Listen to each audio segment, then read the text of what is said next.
Bom dia, querido amigo. Estamos já no nosso quarto estudo, o dia que temos estudado aqui a lição todos os dias. E o tema de hoje é um tema muito interessante e para algumas pessoas ele pode ser um tema de alguma polêmica. Hoje nós vamos falar a respeito do cristão e do Estado. Se tem um país em que é difícil a gente conversar sobre isso, eu diria que talvez esse país seja o Brasil. Porque a insatisfação com um político X ou um político Y, ela existe em todo mundo. E às vezes o Facebook ele se torna uma arena onde essas pessoas batalham, onde as pessoas escrevem textos enormes. E você já perguntou o que a Bíblia fala sobre a relação do cristão com o governo?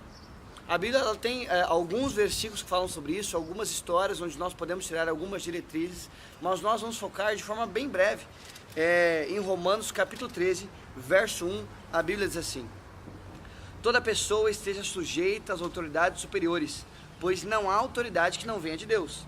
As autoridades que há foram ordenadas por Deus.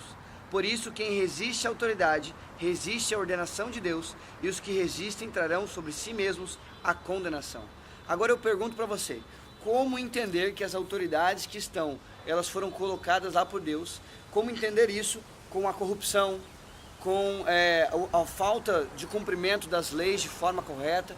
Como que a gente coloca isso em balanço? Será que um governo corrupto foi colocado por Deus?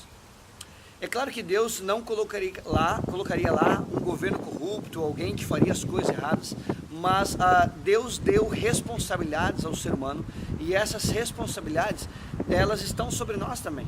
Quando nós votamos, escolhemos os nossos representantes, nós colocamos sobre eles também uma posição, uma responsabilidade, onde eles podem exercer isso de uma forma muito boa e muito positiva ou de uma forma muito negativa. A posição ela foi instituída por Deus. Agora isso não quer dizer que tudo que aquela pessoa faça seja a vontade de Deus. Aquela pessoa não é um porta-voz de Deus e tudo que ela fala é santo, correto e perfeito. Claro que não. Isso nenhum de nós é.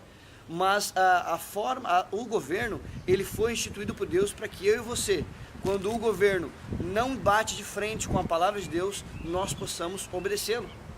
Existem algumas pessoas que elas utilizam os erros dos outros para justificar os próprios. Então elas falam assim, olha, já que o governo é corrupto e tem muita coisa errada, então eu também vou fazer coisas erradas com respeito ao governo. Gente, essa não é a vontade de Deus.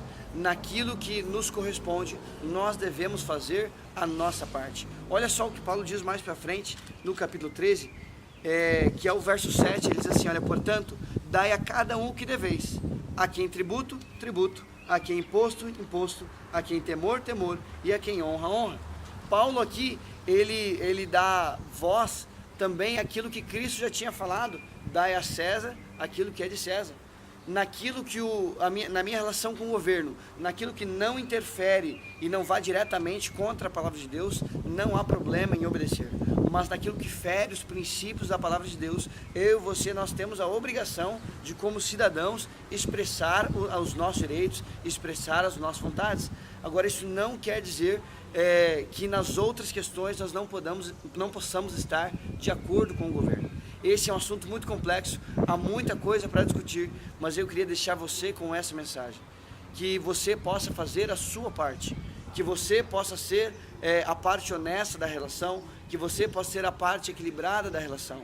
Pois como Cristo disse, nós temos que dar a César aquilo que é de César e dar a Deus aquilo que é de Deus. Que Deus abençoe você e até a próxima.